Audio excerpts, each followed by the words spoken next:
What's up, everybody? Welcome to Comics Icons. Now, JJ, what they call me. And today, we jumping back into this fire iconic story, Devil's Reign, where the heroes of the Marvel Universe become outlaws. Now, when we last left off in issue number 3, we saw Otto Octavius release his drones on the city, to so-called save it. We also saw that he had the Chameleon playing the role of Tony Stark as a mole within the Underground Avengers. He was the one that was trying to run for mayor. And then in addition to that, we also see that Kingpin Mayor Fisk found out that it was the Purple Children as the cause for his memory loss. And then last but not least, Foggy Nelson got his ass whooped. But ladies and gentlemen, y'all know what time it is. Y'all ready and hyped just like me to get into the rest of this to see how this thing goes? Let's get it. So when issue number 4 picks up, it's now 2 weeks later after all of that went down. And we see a Matt Murdock walking the streets of New York. And he's thinking to himself, maybe we went too far. Forgot that our actions have ramifications on the people we save. We turn our noses up at the laws to do it. Now we're all being punished for that. As he looks overhead and he sees all these Otto Octavius drones. And the city is under siege as a result. The laws are for all. The consequences for all. 2 weeks ago, in the middle of Fisk's war against us, he unleashed his anti-crime drones. Impenetrable, unhackable, otherworldly. They fly through the city with their damn eyes, thousands of them, hunting anyone who dares ignore Fisk's zero tolerance policies. The heroes are underground. The people cower. No freedom, no crimes. The city is afraid, but you forgot, Fisk. You forgot who I am. I am the man without fear. Then we get Mayor Fisk at a city hall office overlooking everything that's going down as Otto Octavius comes in to join him. It's election season. Shouldn't you be out campaigning? Oh, right. Why would you need to do that? The city is crime free. And you're using the Purple Man's powers of persuasion on it. Then he grabs a bottle of scotch and offers it to his alternate Otto. Otto, care for a scotch? I only care for a 15-year-old single malt. Oh, I know. I wouldn't subject us to anything else. Excellent. Then Kingpin chimes in. I almost admire your swing, Octavius, but it's a swing that you failed to land. If you are going to come for me, why not come for the crown? You've always been obsessed with power, Wilson. I'm happy to have you sit in a useless seat to shake hands and kiss babies, but I make the world better, safer, and I couldn't have done it without you. Richards's lab yielded marvelous things, a multiverse of help, of inventions that made my Octobots possible. And Wolverine Otto, he sniffs. Mrs. Fisk is coming.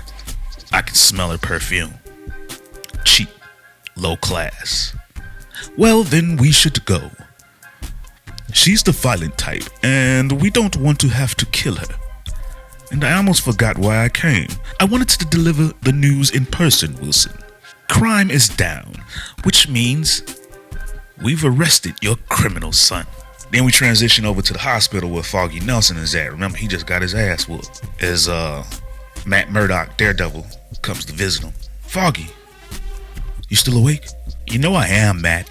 Your body sounds fine. Breathing is normal again.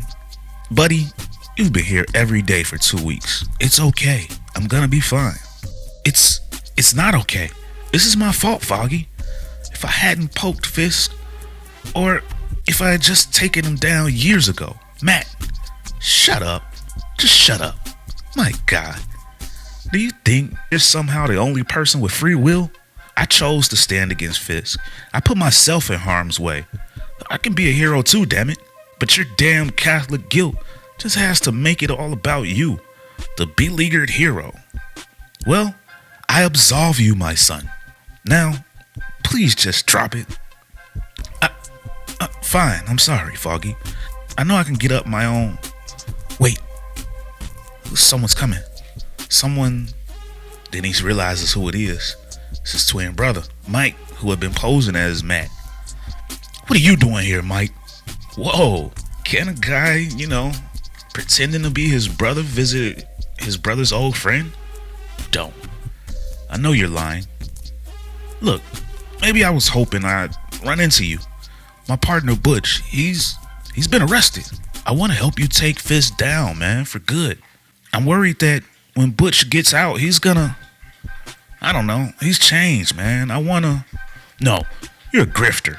You always have been, you always will be. This is serious. People's lives are in danger. You only ever look out for yourself.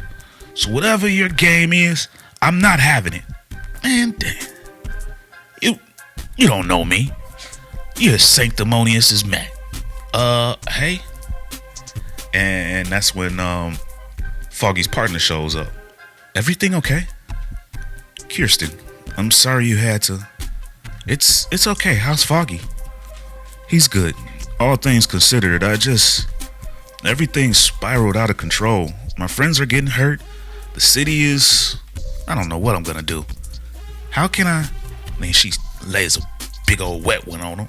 I don't know, Daredevil always been a player. I'm sorry, I didn't mean to. You're like a damn wounded puppy. And I just need you to know it's all gonna be okay. Then Daredevil tells her, but I need to make it okay. And I don't know how to do that without, they call it the second death in the Bible. When the murderers end up past this world in the lake that burns with fire and sulfur, blood is on my hands. The second death is waiting for me, Kirsten. And now I'm worried, knowing that I may as well just kill Wilson Fisk. Well, then we go back over to Wilson, and he's meeting up with his Thunderbolts crew. Bring me the children. Wesley will give you trackers to hone in on their purple energy signatures. Then U.S. agent John Walker chimes in. Yeah, of course, but what did these kids do? I've got no problem upholding the law, Mayor Fisk. I just want to make sure that's what we're doing here. And Fisk holds up that purple finger in his cane. You'll do as I say, Mr. Walker. Of course, sir. And Mary comes and talks to Wilson. You should just let me handle this. Mary, we've been over this. I'm not your porcelain doll now that we're married, Wilson. I want to fight to protect you. And you will, my dear. We'll fight together, every last one of them. Then we go back over to that Myrmidon prison where all of the supers are being held. And remember last issue when we saw Sue Storm when she was meeting up with her lawyer, she grabbed a little paper clip, told her she was crafty. So we see that she used that paper clip to pick the lock on her inhibitor collar. And now it's game time. Her invisible powers are activated and she swipes the badge off a guard that's walking past because she's invisible. He don't need to see her. And she gets up out that cage. And then she goes and frees Reed Richards. I expected you 2 hours and 17 minutes ago. Considering I designed these power dampening collars for the Superhuman Registration Act with fail safes in case we need. Reed, shut up. Gladly. What's the plan, my love? The law's an ass. Time for a breakout. And as the guards are walking past, you hear something? Maybe. Oh shit. A bunch of cells just up. And just then, Moon Knight comes in and grabs him. I've lost my quiet touch in here. It's okay, Moon Knight. I'm sure we'll have opportunities to sharpen your skills again. Tony, you good to fight? It'd be easier with my armor. Stop! Hands where I can see them. And we see Tony Stark, this is where he's been at. While the chameleon was on the outside posing as him. They got old Tony. But when have we ever done anything the easy way? Says Tony. And now, all of the powered up team, they crewed up in the prison and they wreaking havoc in this prison break. Whooping ass on all of the guards. Then we transition over to a regular jail where Butch Ferris, Kingpin's son, has been held up. So one of the guards comes and opens the door. "You're free to go." And Butch tells him, "Happy you came to your senses. I'm an innocent businessman." "Oh, you're as guilty as hell, Ferris. But we're overloaded thanks to the new anti-crime drones. Plus, you got friends in high places." As we see Kingpin sitting at the door, that's who got him out of there. "Fuck off, Mr. Mayor. Butch, listen to me. It doesn't have to what? Be this way? Look, let's put it all in the open, okay? I'm your son. You think I'm mad at you like a child for abandoning me. But you didn't even know about me, and for good reason. My mom knew who you were, and that if you were a part of my life, that life would be real freaking short. Fine. Say I take you at your word. Why are you so angry? All I'm trying to do is help you. I'm not angry. I'm sickened. Everyone thinks you're doing this, the drones, but I'm the only one who sees how weak you really are. You're under the foot of that octopus, man. I'm ashamed to call you my father. To be called Kingpin after you. I can make you fall in line. I can..." Butch spits in his face. "I'd like to see you try, Dad." And then he walks away. Then over in another part of town, we see the young group called the Champions, and they engaged in a fight with Rhino. As Miss Marvel, one of the champions, she says, "Ironheart, I've got..." "For the last time," Rhino says, "I ain't here to fight you." And Miles Morales is like, "Sure thing, Officer Rhino." Then Viv, that's Vision's daughter, "I predict we have 49 seconds until drones pass through here." "Let's shut him down fast then, champions," says Miles. And he kicks Rhino in the face. Damn it. Then Viv sees the drones coming, maybe sooner. And Rhino's like, "I'm on your side." Then why the badge? Why? And as the drones are closing in, Miles is like, "Oh man, we do not need this." As Rhino puts a Thunderbolts pin on all of the champions. "Put them on, quick." "What just happened?" Nova says. "The drones know not to attack anyone with the badge. It's like Wi-Fi or whatever. I told you, I wasn't here to fight." "So why are you here?" Miles says to him. "Look, kid, you know me. I ain't a bad guy. This was a good paying lawful gig. But the mayor, he wanted me to go after some kids. Not you guys. Other kids. Kids who hadn't done anything wrong. And that ain't me. I just wanted to tell someone. One of you hero types." "Wait, what kids?" says Miles. And then we get Miles back with the Underground Avengers, and he tells them all what he just saw. And Cap's like, "Are you sure?" "Yeah," Miles says. "I know he might not be the brightest bulb, but I believe Rhino. This isn't a trap. Fisk is going after the Purple Man's children, and apparently they're in town." "Kidnap kids to what end?" Roger says. "Power.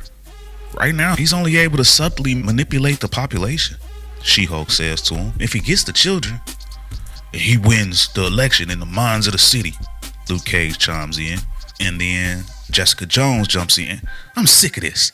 These men controlling us, making us high like rats, and now they're after children? Where are your teammates?" she says to Miles. "Lying low in Brooklyn. Why?" "Because they're drafted. We're gonna find those kids, and if Fisk or Otto or anyone gets in my way, I'm gonna end them." Then we get Wilson back at his crib with his wife, Mary. "Wilson, I'm sorry about Butch. I really am. But he'll come around eventually. You'll win the election. Everything will be fine." "It's not that, my love. It's... why can't I stop? Why hold on to these things that cause me nothing but pain? My hatred, my position. I'm so consumed by power and revenge, but I have you.